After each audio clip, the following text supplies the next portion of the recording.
Baltimore with calmness and reverence and with sober minds, let us get feed and listen to the gospel living words of God. From the holy living heaven of our Lord Jesus Christ, that is being read to us.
Now as Jesus passed by, he saw a man who was blind from birth. And his disciples asked him, saying, Rabbi, who sinned, this man or his parents, that he was born blind? Jesus answered, neither this man or his parents sinned, but that the works of God should be revealed in him. I must work the works of him who sent me while it is day. The night is coming when no one can work. As long as I am in the world, I am the light of the world. When he had said these things, he spat on the ground and made clay with the saliva, and he anointed the eyes of the blind man with the clay. And he said to him, go, wash in the pool of Siloam. So he went and washed and came back seeing. Therefore the neighbors of those who previously had seen that he had blind said, is not this he who was sad and begged? Some said, this is he. Others said, he is like him. He said, I am he. Therefore they said to him, how were your eyes opened? He answered and said, a man called Jesus made clay and anointed my eyes and said to me, go to the pool of Siloam and wash. So I went and washed, and I received sight. Then they said to him, where is he? He said, I do not know. They brought him, who formerly was blind, to the Pharisees. Now it was a Sabbath when Jesus made the clay and opened his eyes. Then the Pharisees also asked him again how he had received his sight. He said to them, he put clay on my eyes, and I washed and I see. Therefore some of the Pharisees said, this man is not from God, because he does not keep the Sabbath. Others said, how can a man who is a sinner do such things? And there was a division among them. They said to the blind man again, what do you say about him because he opened your eyes? He said, he is a prophet. But Jews did not believe concerning him that he had been blind and received his sight, until they called the parent of him who had received his sight. And they asked them, saying, is this your son who you say was born blind? How then does he now see? His parents answered them and said, we know that this is our son, and that he was born blind. But by what means he now sees, we do not know. For who opened his eyes, we do not know. He is of age. Ask him, he will speak for himself. His parents said these things because they feared the Jews. For the Jews had agreed already that if anyone confessed that he was Christ, he would be put out of the synagogue. Therefore his parents said, he is of age, ask him. So they again called the man who was blind and said to him, give God the glory. We know that this man is a sinner. He answered and said, whether he is a sinner or not, I do not know. One thing I know, that though I was blind, now I see. Then they said to him again, what did he do to you? How did he open your eyes? He answered them, I told you already, and you do not listen. Why do you want to hear it again? Do you also want to become his disciples? Then they rebuked him and said, you are his disciple, but we are Moses' disciples. We know that God spoke to Moses as for this fellow. We do not know where he is from. The man answered and said to him, why this is a marvelous thing, that you do not know where he is from, yet he has opened my eyes. Now we know that God does not hear sinners, but if anyone is worshipper of God and does his will, he hears him. Since the world began, it is being unheard of that anyone opened the eyes of one who was born blind. If this man were not from God, he could do nothing. They answered and said to him, you were completely born in sins, and are you teaching us? And they cast him out. Jesus heard that they had cast him out, and when he had found him, he said to him, do you believe the Son of God? He answered and said, who is he, Lord, that I may believe in him? And Jesus said to him, you have both seen him, and it is he who is talking with you. Then he said, Lord, I believe, and he worshipped him. And Jesus said, for judgment I have come into this world, that those who do not see might see, and those who see may be made blind. Then some of the Pharisees who were with him heard these words and said to him, are we blind also? Jesus said to them, if you were blind, you would have no sin. But now you say, we see, therefore your sins remain. Peace be unto you. This healing is the sixth miracle or sixth sign in John's Gospel. Of all these miracles, stories, this is the only one in which the person was blind from birth. Disciples came and asked Jesus, Rabbi, who sinned, this man or his parents, that he was born blind? What was the answer of Jesus? He said to his disciples, neither this man nor his parents sinned, but that the works of God should be revealed in him. പലപ്പോഴും നമ്മുടെ ജീവിതത്തിൽ ഉണ്ടാകുന്ന ഒരു ചോദ്യമാണ്, എന്തുകൊണ്ട് എനിക്ക് ഇങ്ങനെ സംഭവിച്ചു? എന്തുകൊണ്ട് എന്റെ ജീവിതത്തിൽ ഇങ്ങനെ സംഭവിക്കുന്നു? ഈ ചോദ്യത്തിന് വ്യക്തമായ മറുപടിയാണ് വേദഭാഗത്ത് കർത്താവ് നൽകുന്നത്. The works of God should be revealed.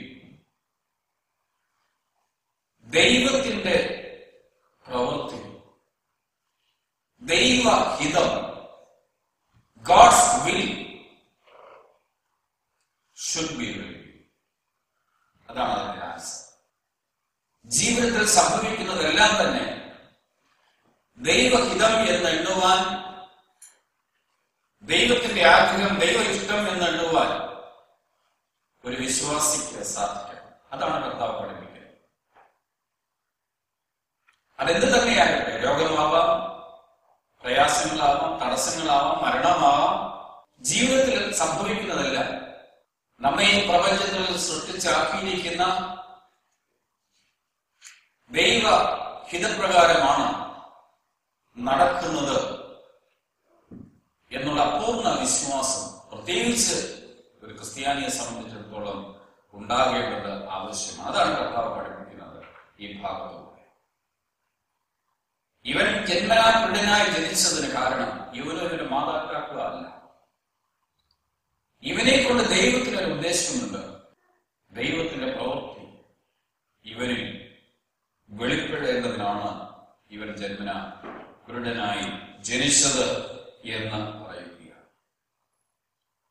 Blindness, നമുക്കൊക്കെ കാണുവാനുള്ള ശക്തി ദൈവം തന്നിട്ടുണ്ട്. അവിടെ കാണേണ്ടത് കാണുവാനും കാണാൻ പാടില്ലാത്തത് കാണാതിരിക്കുവാനും ഉള്ള വിവേകം കൂടി നമുക്കുണ്ടാകണം. ചില അവസരങ്ങളിലെങ്കിലും നമ്മുടെ ജീവിതത്തിൽ നാം കാണേണ്ടത് കാണുകയില്ല, കാണാൻ പാടില്ലാത്തത് കാണുകയും ചെയ്യും. ഇത് സാധാരണ ജീവിതത്തിൽ സംഭവിക്കുന്ന ഒന്നാണ്. കാണേണ്ട പലതും പലപ്പോഴും നാം കണ്ടില്ല എന്ന് നടിക്കുന്നു, കാണുന്നു എങ്കിലും കണ്ടില്ല എന്ന് നടിക്കുന്നു. There is a lot of spiritual blindness today in this world, both inside and outside of the church. ആത്മീയമായ അന്ധത, സ്പിരിച്വൽ ബ്ലൈൻഡ്നെസ്, ഇത് ലോകത്തെ ബാധിച്ചിരിക്കുന്ന ഒരു തിമിരമാണ്. മതത്തിന്റെ പേരിൽ, സഭകളുടെ പേരിൽ, വിഭാഗങ്ങളുടെ പേരിൽ, ആണും പെണ്ണും എന്ന വ്യത്യാസത്തിന്റെ പേരിൽ പോലും ഈ ബ്ലൈൻഡ്നെസ് ആധുനിക സമൂഹത്തെ കീഴടക്കിയിരിക്കുകയാണ്. ഞാൻ ആണും പെണ്ണും എന്ന് എടുത്തു പറഞ്ഞതിന്റെ കാരണം ഈ അടുത്ത കാലത്ത് കേരളത്തിലെ നിയമസഭയിൽ ഉണ്ടായ സംഭവങ്ങളെ കുറിച്ച് ഓർക്കുന്നുണ്ട്. പ്രിയമുള്ളവരെ, ഫിസിക്കലി ബ്ലൈൻഡ്നെസ് ഒരുപക്ഷെ നമുക്കില്ലായിരിക്കാം. നാം കണ്ണുള്ളവനാണ്, കാണുന്നുണ്ടോ എന്ന് അഭിമാനത്തോടെ പറയുന്നുണ്ടായിരുന്നു. എന്നാൽ എവിടെയോ നമ്മുടെ ജീവിതത്തിൽ ഈ ഒരു സ്പിരിച്വൽ ബ്ലൈൻഡ്നെസ് അറിഞ്ഞോ അറിയാതെയോ ബാധിച്ചിട്ടുണ്ട് എന്നുള്ളത് ഓർക്കുക. ഇവിടെ the Pharisees got their blind spots in their religious life, in their religious practice. അതുകൊണ്ടാണ് യേശുക്രിസ്തു ഈ ജന്മനാ കുരുടനായ മനുഷ്യന് കാഴ്ച നൽകിയപ്പോൾ അതിന് നല്ല വശം ഉൾക്കൊള്ളുവാൻ അവർ കഴിയാതെ പോയി. ഒരു കാലത്ത് ഫാരിസീസിനെ ബാധിച്ചിരുന്ന ഈ ബ്ലൈൻഡ്നെസ് സ്പോട്ട് ആധുനിക ക്രൈസ്തവ സഭയെയും ബാധിച്ചിട്ടുണ്ട്. നയിക്കുന്ന പിതാക്കന്മാരെ ബാധിച്ചിട്ടുണ്ട്, നയിക്കപ്പെടുന്ന ജനങ്ങളെ ബാധിച്ചിട്ടുണ്ട്. നന്മയെ ഉൾക്കൊള്ളുവാൻ, സത്യത്തെ ഉൾക്കൊള്ളുവാൻ, യാഥാർത്ഥ്യത്തെ ഉൾക്കൊള്ളുവാൻ പലപ്പോഴും സാധിക്കാതെ വരുന്നു എന്നുള്ളത് ദുഃഖസത്യമാണ്. ഒരു കാലത്ത് ഫാരിസീസിനെ ഈ ബ്ലൈൻഡ്നെസ് സ്പോട്ട് ബാധിച്ചിരുന്നു എങ്കിൽ ആധുനിക ക്രൈസ്തവ സമൂഹത്തെയും ഈ ബ്ലൈൻഡ്നെസ് സ്പോട്ട് ഉണ്ട് എന്നുള്ളത് തർക്കമില്ലാത്ത സംഗതിയാണ്. We have our blindness spots in our daily life, in our marriage, in our system, in our parenting, in our work habits, especially in our personalities.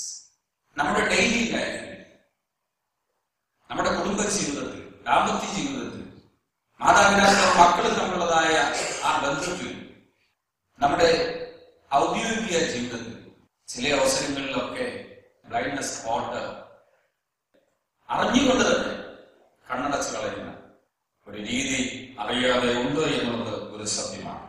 When conflicts happening in parish life, പ്രത്യേകിച്ച് general body address നടക്കുന്ന സമയങ്ങളിൽ ഈ അന്ധത, ഈ blindness spot നമ്മുടെ അംഗങ്ങളിൽ കടന്നു വരുന്നു എന്നുള്ളത് വേദനാജനകമായ സംഗതിയാണ്.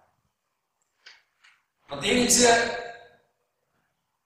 വിമർശനങ്ങളും വിവാദങ്ങളും ഒക്കെ ഉണ്ടാക്കുമ്പോൾ സഭയിലാണെങ്കിലും സമൂഹത്തിലാണെങ്കിലും ഇടവകയിലാണെങ്കിലും മറ്റുള്ളവർ പറയുന്നത് കേൾക്കുവാൻ, അതിന്റെ നന്മ ഉൾക്കൊള്ളുവാൻ, അതിന്റെ പോസിറ്റീവ്സ് ആയിട്ട് ഉൾക്കൊള്ളുവാൻ സാധിക്കാതെ വരുന്ന സാഹചര്യങ്ങൾ സഭയിലും സമൂഹത്തിലും ഇടവുകളിലും കാണുന്നുണ്ട് എന്നുള്ളത് ദുഃഖസത്യമാണ്. I have blindness spot, then I have to agree. You have the blindness spot. അത് നാം എഗ്രി ചെയ്യണം. എന്റെ ഈ ബ്ലൈൻഡ്നെസ് സ്പോട്ട് എന്താണ് എന്ന് കണ്ടെത്തുവാനുള്ള ഒരു പരിശ്രമം എനിക്കുണ്ടാകണം. നമ്മുടെ പ്രതികരണങ്ങളിലൊക്കെ ഈ ബ്ലൈൻഡ്നെസ് സ്പോട്ട് സ്വാധീനം ചെലുത്തുന്നുണ്ട് എന്നുള്ളത് ഒരു സത്യമാണ്. Jesus wants to heal your blindness spot. യേശു ക്രിസ്തു ആഗ്രഹിക്കുന്നു നിന്റെ ജീവിതത്തിന്റെ അന്ധത മാറ്റിത്തരുവാൻ, നിന്റെ ബ്ലൈൻഡ്നെസ് സ്പോട്ട് ഹീൽ ചെയ്യുവാനായിട്ട് കർത്താവ് ആഗ്രഹിക്കുകയാണ്.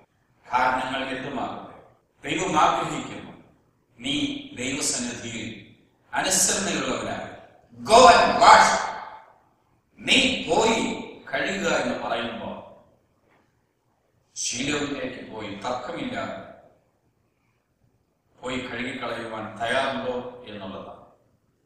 യേശുക്രിസ്തു നിലത്ത് തുപ്പിയിട്ട് മണ്ണ് കുഴച്ച് ആ മണ്ണെടുത്തത് കണ്ണിൽ പുരട്ടിയത്.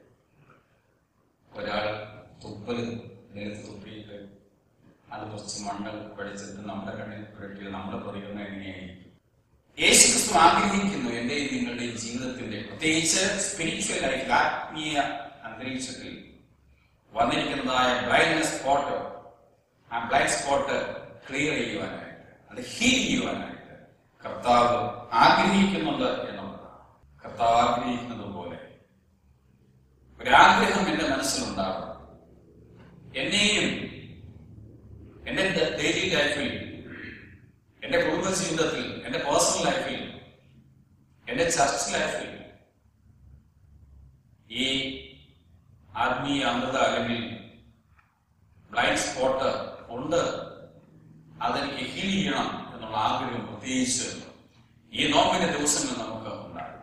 വ്യക്തിബന്ധങ്ങളിൽ ബാധിച്ചിരിക്കുന്ന ഈ അന്ധതയെ മാറ്റുവാൻ, സഭാജീവിതത്തിൽ ബാധിച്ചിരിക്കുന്ന ഈ അന്ധതയെ മാറ്റുവാൻ യേശുക്രിസ്തുവിന്റെ അടുക്കിലേക്ക്, ദൈവത്തിന്റെ അടുക്കിലേക്ക് കടന്നു വരുവാൻ നാം തയ്യാറുണ്ടോ എന്നുള്ളതാണ്.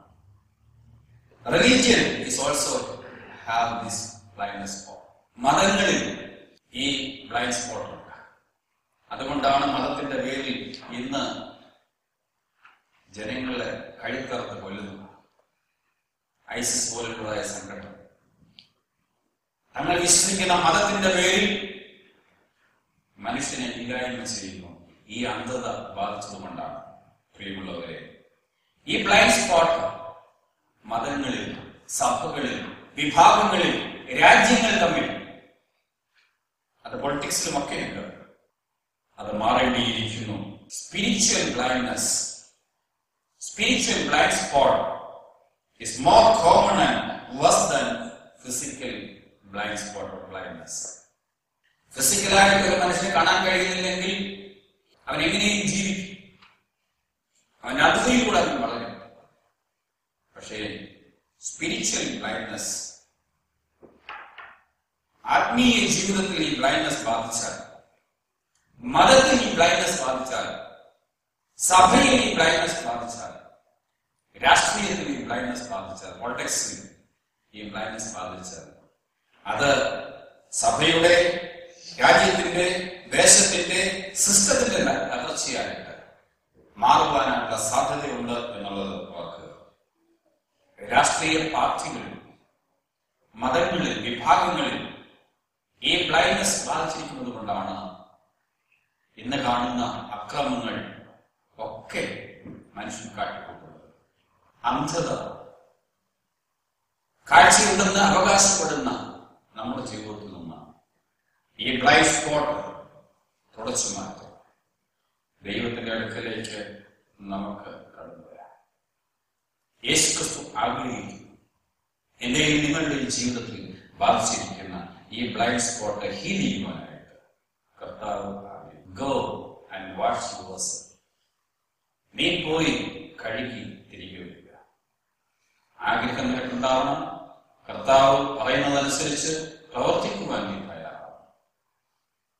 ദൈവത്തിന്റെ പരിശുദ്ധാത്മാവ് നമ്മുടെ ജീവിതത്തിൽ, വ്യക്തി ജീവിതത്തിൽ, കുടുംബ ജീവിതത്തിൽ, സഭാ ജീവിതത്തിൽ, ഔദ്യോഗിക ജീവിതത്തിൽ വന്നിരിക്കുന്ന ഈ ബ്ലൈൻഡ് സ്പോട്ട് ഹീൽ ചെയ്യുവാൻ ഇടയാകട്ടെ എന്ന് ആശംസിച്ചുകൊണ്ട് പ്രാർത്ഥിച്ചു എന്റെ വാക്കുകൾ ലഭിക്കുന്നു. ദൈവം